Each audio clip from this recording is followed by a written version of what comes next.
आप एक महीने में YouTube से कितना कमा लेती हो? आप सभी देवरानी जेठानी के बच्चे देहरादून में एक ही घर में क्यों नहीं रहते हैं? श्री त्रियुगीनारायण भगवान जी के मंदिर में शादी करना चाहते हैं तो उसका क्या प्रोसेस होगा? आपका जो सोनप्रयाग में होटल अभिषेक है वो किसके नाम से है? क्या आप राजनीति में रुचि रखते हैं, यानी कि प्रधान पद से आगे आप विधायक या जिला पंचायत के लिए चुनाव लड़ोगी? आपका बर्थडे और आपकी एज कितनी है? आपको जितने भी नेगेटिव कमेंट आते हैं आप उसको किस तरह से हैंडल करते हो? क्या आप पे कुछ बुरा असर पड़ता है? आप सभी को मेरा प्यार भरा नमस्ते। मैं प्रियंका तिवारी आप सभी का स्वागत करती हूँ देवभूमि उत्तराखंड के खूबसूरत देहरादून शहर से। आज मैं अपने ब्लॉग की स्टार्टिंग शाम के लगभग 4 बजे से कर रही हूँ। सुबह से मौसम बहुत ही सुहावना सा है। इसी के साथ देहरादून शहर और हमारे घर के आसपास के नज़ारे कुछ इस तरह के हैं। शाम के टाइम पर मसूरी की पहाड़ियों से आने वाली ठंडी ठंडी हवा यहाँ भी महसूस हो रही है। और शाम के टाइम पर हस्बैंड जी मस्त मज़े से यहाँ ऊपर छत में बैठे हुए हैं। कैसे हैं आप? बढ़िया बढ़िया बढ़िया। आज का दिन हम दोनों के लिए बहुत ही ज़्यादा स्पेशल है, क्योंकि ठीक आज के दिन पर 5 अक्टूबर 2011 को हम दोनों विवाह बंधन में बंधे थे। कितनी खुशी हो रही है? बहुत ज़्यादा खुशी हो रही? बहुत भयंकर खुशी हो रही है। अच्छा, ऐसा तो नहीं है कैमरा के सामने बोल रहे? नहीं। अच्छा, तो आप सभी लोग बहुत सारे माध्यमों से हमको शुभकामनाएँ दे रहे हैं, तो आप सभी लोगों का बहुत बहुत धन्यवाद। कितने साल कंप्लीट हो गए? 12 साल कंप्लीट हो गए। 13 ही स्टार्ट हो गया तो 12 साल साथ में हो गए और जन्म जन्म तक रहेंगे। बिल्कुल है ना? 7 जन्म तक। 7 जन्म तक। हाँ। उससे आगे? उससे आगे हो गया? नहीं, 7 दूनी 14 होगा ना। अच्छा। वो तो बोलने की बात है, इसी जन्म में अच्छे से रहे वो बड़ी बात है। बिल्कुल। जब हमारी शादी हुई थी उस टाइम 8वीं नवरात्रि चल रही थी और इस बार अभी आज तीसरी नवरात्रि है। पड़ोस में सारी जगह माता रानी जी के भजन कीर्तन सुनाई दे रहे हैं।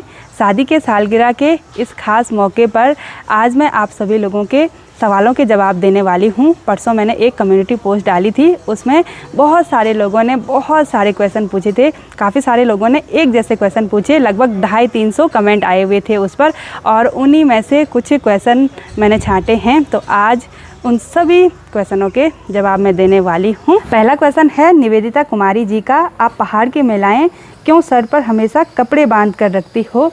तो हमारे गढ़वाल रीजन में सारी जगह तो नहीं बोल सकती हूँ, लेकिन कहीं कहीं अपने से बड़ों यानी कि ससुर जी, जेठ जी, मौसरा, जो भी जेंट्स वाले रिश्ते हैं उनको देखकर सर ढकने का रिवाज है, तो इसलिए भी हम सर में परंदा बांध के रखते हैं।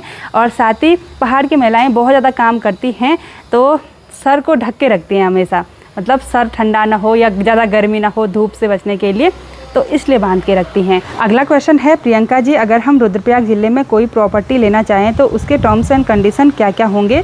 मैंने सुना है अन्य राज्यों के लोग उत्तराखंड में प्रॉपर्टी ले सकते हैं, लेकिन कुछ नियम हैं। तो देखिए जी, मैं तो अपना गांव का जानती हूँ। गांव में कोई भी अपनी ज़मीन नहीं बेचता है, और कुछ लोगों ने अपनी ज़मीन लीज पर दे रखी है, लेकिन वो भी अदर स्टेट वालों के लिए, तो बिल्कुल भी नहीं। और शायद शहर के एरिया में आपको ज़मीन मिल सकती है। रुद्रप्रयाग एरिया भी काफ़ी बड़ा है, लेकिन पहाड़ी एरिया में लोग अपनी ज़मीन नहीं बेचते हैं। अगला क्वेश्चन है राकेश सिंह जी का। मेरा क्वेश्चन है कि आप इतना सारा वर्क कैसे कर लेते हो? ब्लॉग भी, घर का काम भी, देहरादून भी जाना होता है और प्रधान का काम भी।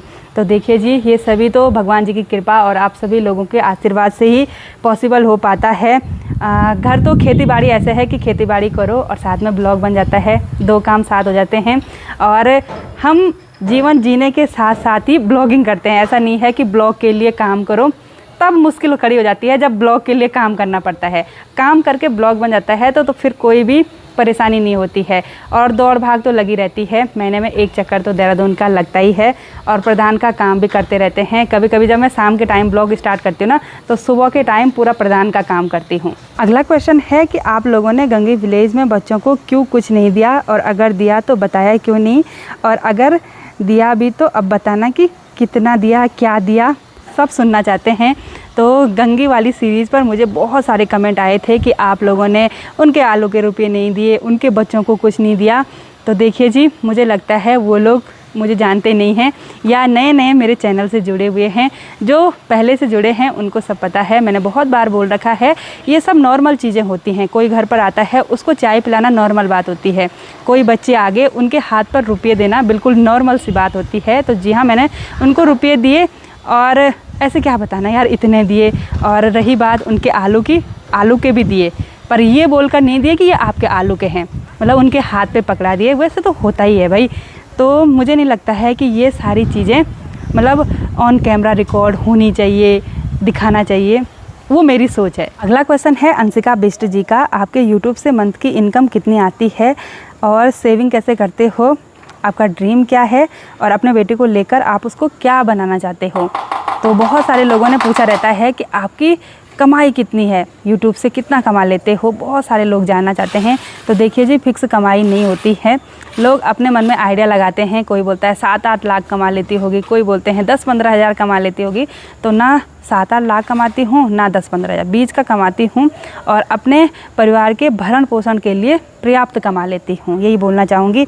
और सेविंग तो अभी कुछ नहीं है, घर बन रहा है, वही सेविंग मान सकते हैं। और ड्रीम तो ये है कि घर बनाना है, बच्चे को पढ़ाना है, मतलब अच्छी लाइफस्टाइल हो, यही ड्रीम है। और बच्चे को क्या बनाना चाहते हो, तो मैं यही बोलना चाहूँगी, जियो और जीने दो। ना मैं ऐसा प्रेशर लेती हूँ कि मैं बच्चे को ये बनाऊँगी और ना उसको फोर्स करती हूँ कि तुझे ये बनना है। भविष्य में जो उसको बनना होगा, जितनी उसकी दिमाग होगी उतना वो कर लेगा। अगला क्वेश्चन है पायल पोखरियाल जी का, हेलो दी, मेरा नाम पायल पोखरियाल है। मेरा सवाल ये है आपसे कि जो सोनप्रयाग में होटल है आपका, वो किसके नाम पर है, आपके बेटे अभी या फिर आपकी जेठानी के बेटे अभिषेक के नाम पर, क्योंकि अभिषेक अभी नाम एक जैसे हैं। और मेरा दूसरा सवाल ये है कि आपके बेटे अभी का क्या नाम है। और ये सवाल ना बहुत सारे लोगों ने पूछा था, तो मैं आपको बता दूं कि सोनप्रयाग में जो हमारा होटल अभिषेक है वो हमारे जेठानी के बेटे अभिषेक के नाम पर है। पहले से ही जब हमारा होटल सोनप्रयाग में था तो हमारा जो होटल है वो होटल अभिषेक ही था, तो हमने बाद में भी नाम चेंज नहीं किया। और मेरा जो अभी बेटा है उसको हम प्यार से अभी बुलाते हैं, वैसे उसका नाम अक्षत तिवारी है। अगला क्वेश्चन है संतोष कुमारी ठाकुर जी का, आप इतने जगह घूमने गए हैं, आपको सबसे अच्छी जगह कौन सी लगी, बताना ज़रूर। तो देखिए जी, ज़्यादा जगह तो नहीं गए हैं, लेकिन जितनी भी जगह गए हैं हर किसी जगह की अलग अलग खासियत है। हिमाचल को अच्छा बोलूँ या जम्मू को अच्छा बोलूँ या कर्नाटक को अच्छा बोलूँ, मुंबई को अच्छा बोलूँ, सब अपने अपने में बहुत ही अच्छे हैं और हमने सारी ट्रिप ना बहुत ज़्यादा एंजॉय की। अगला क्वेश्चन है सुमित्रा देवी जी का, मैं आपकी वीडियो डेली देखती हूँ, पसंद है मुझे, लेकिन मुझे ये समझ में नहीं आता है कि सब देवरानी जेठानी के बच्चे साथ क्यों नहीं रह लेते हो देहरादून में, और उनकी देख रेख के लिए उनकी दादी को बोलो देहरादून में ही रहे, संध्या के बच्चे, आपके बच्चे, बाकी सब। और जैसे प्रीति का भी घर बन रहा है गांव में, तो कोई भी जेठानी उसकी हेल्प करने के लिए नहीं चली जाती हैं, ऐसा क्यों है। तो बहुत सारे लोगों के मन में ये क्वेश्चन आते हैं कि चारों देवरानी जेठानी ने अलग मकान क्यों बना दिया। तो देखिए जी, हमारी सोच ऐसी है कि 4 भाई हैं, 4 देवरानी जेठानी हैं, तो बिना किसी मन मुटाव के सभी के लिए सेपरेट घर बन जाएं, क्योंकि हर किसी के 1-1, 2-2 बच्चे हैं, तो बिल्कुल सेपरेट घर बन जाएं, तो मन मुटाव होने से पहले ही मतलब अच्छे से अलग हो जाएं। और ऐसा नहीं है कि लड़ाई झगड़े करके ही अलग हुआ जाता है, सब अपनी फैमिली में खुश हैं। रही बात कि सासू जी बच्चों के साथ देहरादून वाले घर में रहें, तो देखिए जी, वो बुज़ुर्ग आदमी हैं और उन पर हम प्रेशर नहीं कर सकते हैं कि आप हमारे बच्चों को देखो, और उसके बाद बच्चों की तो पढ़ाई भी देखनी पड़ती है। और रही बात देहरादून वाले घर में रहने की, तो उनको ना देहरादून वाला घर रहना तो चाहते हैं लेकिन पसंद उतना है नहीं, क्योंकि वो पहले से ही गांव में ही रहे हैं, उनको गांव ही अच्छा लगता है। और प्रीति की हेल्प तो सभी करते हैं, ऐसा कुछ नहीं है। फिर हमारे घर में एक्चुअली ऐसा है ना कि सब ब्लॉगर हैं, तो हर कोई काम खुद करना चाहता है, हर कोई मतलब अपना काम खुद करना चाहता है, ब्लॉग भी बन जाएगा, अपना काम भी हो जाएगा, इसलिए ना कोई किसी के काम में इंटरफेयर नहीं करता है। अब है अगला सवाल, दीदी मेरा नाम अमन गुप्ता है और मैं बरेली उत्तर प्रदेश से हूँ। मेरा आपसे ये सवाल है कि अगर कोई त्रियुगनारायण मंदिर में अपनी शादी कराना चाहता है तो उसका प्रोसेस क्या होगा, आप अरेंजमेंट कराती हैं क्या। मैंने एक बार आपकी वीडियो में सुना था कि शादी करने के लिए जो लोग आते हैं उनके लिए टेंट और खाने का अरेंजमेंट आपने किया था, अगर आपके होटल से ये अरेंजमेंट होता है तो आप बताना, और ये भी बता देना कि अगर 50 या 100 लोग शादी में आना चाहते हैं तो क्या पॉसिबल है, और अगर है तो उसका क्या प्रोसेस है। तो आप सभी लोगों को बता दूं कि श्री त्रियुगनारायण भगवान जी के मंदिर में जितने लोग भी शादी करने के लिए आना चाहते हैं तो अरेंजमेंट हम पूरी तरह से करा देंगे। और ज़्यादा जानकारी के लिए आप स्क्रीन पर दिए गए नंबर से संपर्क कर सकते हैं, ये नंबर मैंने अपने डिस्क्रिप्शन में भी लिखा हुआ है। और इस नंबर पर सिर्फ आप तभी कॉल करना जब शादी से संबंधित जानकारियाँ आपको चाहिए होंगी। और ये मेरे हस्बैंड जी का नंबर है। अगर कभी बाई चांस फ़ोन ना उठाएं तो आप उस पर मैसेज भी कर सकते हैं। अगला सवाल है राधेश्याम जी का। आपका ब्लॉग देखते हैं पर आज पहली बार कमेंट कर रहा हूं ओनली एक प्रश्न के साथ। हम देवभूमि के लोग हैं, सभी यूट्यूबर को देखता हूं पर आज तक किसी ने भी एक बार भी भू कानून बड़ी बहन अंकिता भंडारी के मामले में कुछ बोला ही नहीं। इसी बात से दुखी हूं। बाकी महादेव की कृपा आप सभी पर बनी रहे और खूब कामयाबी हासिल करे।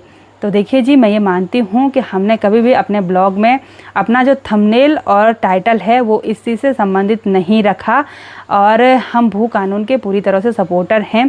कौन अपने उत्तराखंड को नहीं बचाना चाहेगा।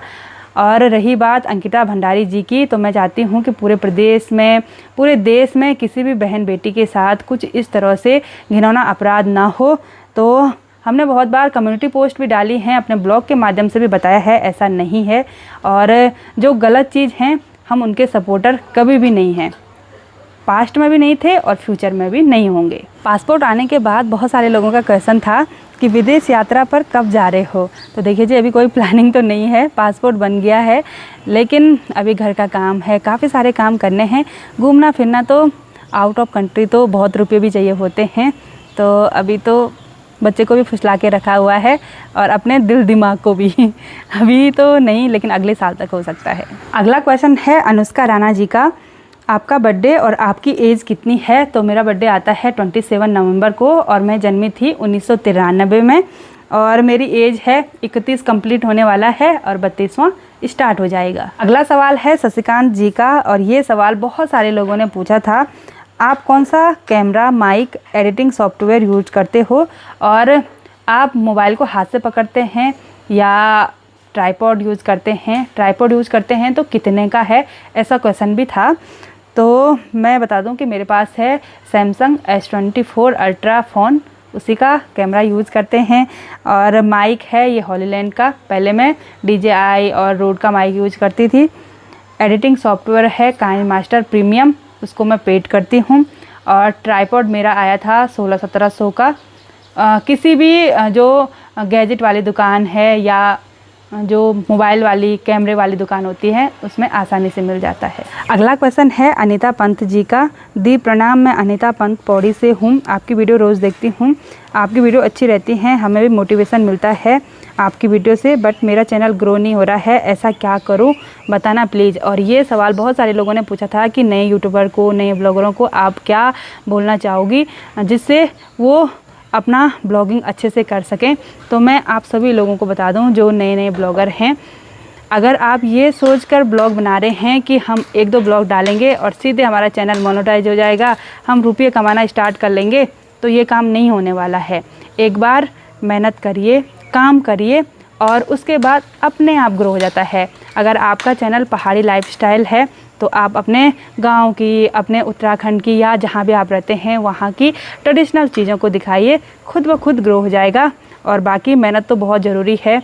बहुत सारे लोग सोचते हैं कि हम फालतू टाइम में ब्लॉगिंग कर लेंगे, लेकिन ये फालतू काम नहीं होता है, बहुत मेहनत भरा काम होता है। हर किसी चीज़ में मेहनत लगती है। अगला क्वेश्चन है जितू जी का। प्रियंका जी, केदारनाथ आना हो तो सबसे अच्छा समय साल में कौन सा है और आपको भी मिलना है। यदि आप में से कोई भी लोग श्री केदारनाथ धाम के दर्शन करने के लिए आना चाहते हैं तो साल में सबसे बेस्ट मंथ है ये अक्टूबर का। बहुत सारे लोगों ने एक ही क्वेश्चन बहुत बार पूछा हुआ है कि आप दूसरे बच्चे के बारे में क्यों नहीं सोचती हो, यानी कि अभी की कोई बहन हो, भाई हो। तो देखिए जी, इस ज़माने में एक बच्चा पालना ही मुश्किल का काम होता है और अगर भविष्य में हमारा बच्चा अगर होगा भी तो मुझे ये अच्छा नहीं लगता है कि हम ये शो करें कि प्रेगनेंसी ब्लॉग, ये मुझे तो बहुत शर्म टाइप की आती है। और ये क्वेश्चन भी मैंने तब लिया, ये मतलब 10-15 बार लोगों ने पूछा हुआ था तो मैंने सोचा बता देते हैं। अभी तो ऐसा कोई भी प्लान नहीं है। अगला क्वेश्चन है अमीषा जी का। हेलो दी, कैसे हो आप? मैं चमोली पोखरी से हूँ और इन्होंने मेरी लंबी चौड़ी तारीफ़ करी है। उसके बाद इन्होंने बोला है कि मेरा सवाल ये है कि आपने फार्मेसी किस ईयर में की और कहाँ से की, उसके बाद भी आपने पढ़ाई की या उससे पहले आप कहाँ पढ़ते थे। ऐसा क्वेश्चन भी बहुत सारे लोग करते हैं। तो देखिए जी, मैंने हिंदी मीडियम से 12 पास किया, उसके बाद मेरी शादी हो गई थी 18 की उम्र में। उसके बाद मतलब 18 लगा था, मेरी शादी हो गई थी। उसके बाद मैंने फार्मेसी किया, वो किया मैंने गवर्नमेंट कॉलेज से, गुप्तकाशी में है, विद्यापीठ में, आप सभी लोग जानते होंगे।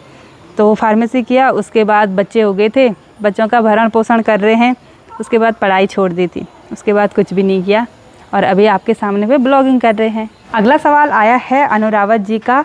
सभी सेवा सोनी समना प्रणाम, मैं अनुरावत, आपसे एक सवाल है कि क्या आपको कभी गलत कमेंट आते हैं? क्योंकि सब आपको अच्छा ही मानते हैं, लाखों की संख्या में लोग आपकी वीडियो देखते हैं। इसी में एक दूसरा सवाल भी आया हुआ है कि गलत कमेंट के ऊपर आपका क्या कहना है दीदी, आप कमेंट पढ़ते हो? एक तो बोल रहे हैं कि आपको कोई गलत भी बोलता है और एक बोल रहे हैं कि नेगेटिव कमेंट के ऊपर आपका क्या रिएक्शन रहता है, आप पढ़ते हो या नहीं पढ़ते हो? तो देखिए जी, मैं कमेंट सबके पढ़ती हूँ और पॉजिटिव कमेंट के साथ साथ मुझे बहुत सारे नेगेटिव कमेंट भी आते हैं, इतने नेगेटिव कि मैं अभी ऑन कैमरा उनको अगर पढ़ना चाहूँ तो नहीं पढ़ सकती हूँ, क्योंकि इतने गंदे गंदे आते हैं और फैमिली वाले वो सुन भी नहीं सकते हैं। जहाँ पर हमारी सोच ख़त्म होती है ना किसी के बारे में बुरा सोचने की, वहाँ से स्टार्ट होती है किसी किसी की सोच।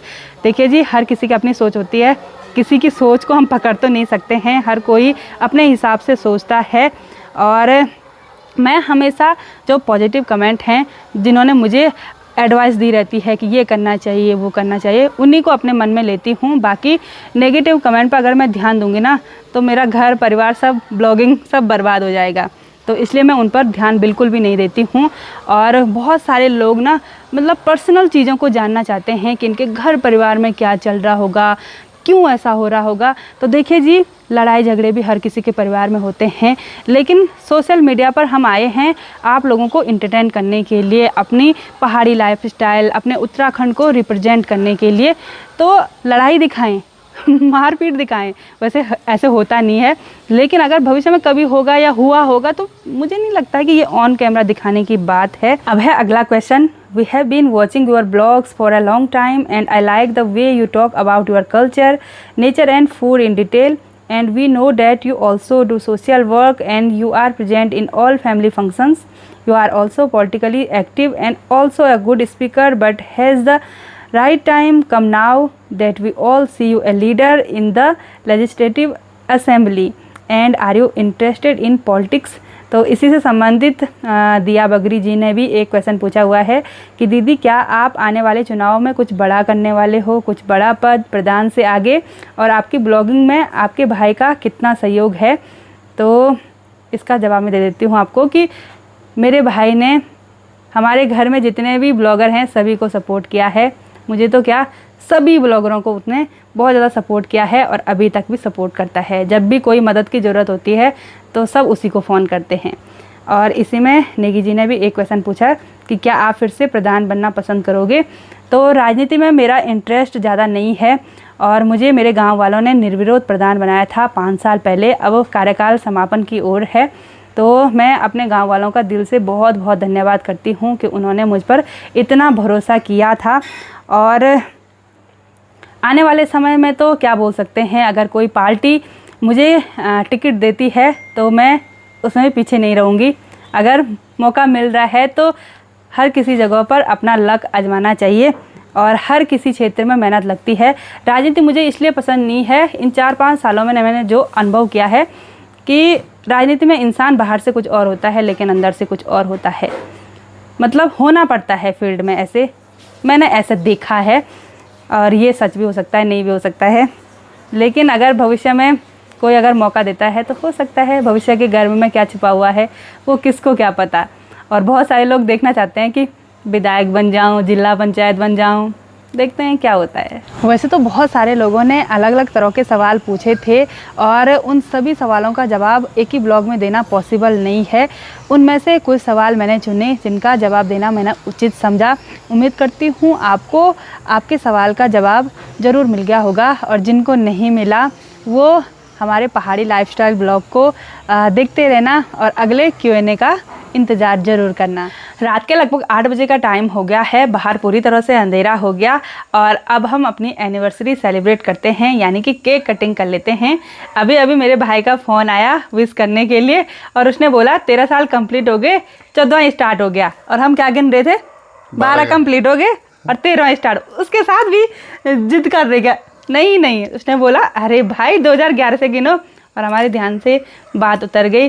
और काफ़ी सारे लोगों के कमेंट आए हुए थे, एक कमेंट छूट गया था कि मतलब इनके इनकम का सोर्स क्या है। तो हमारे होटल भी हैं, टूर एंड ट्रैवल है, तो 6 महीने का ही बिजनेस रहता है, 6 महीने तो आराम से बैठे रहते हैं, वही है बस। 6 महीने समाते हैं उसको। हाँ बाबा केदार का आशीर्वाद है, बस वही है। और अब फटाफट से सेलिब्रेट कर लेते हैं, है ना। हाँ मम्मी आपको हैप्पी एनिवर्सरी, पापा आपको भी happy anniversary. Thank you so much, thank you so much बच्चा। तो अब फटाफट से केक काटते हैं।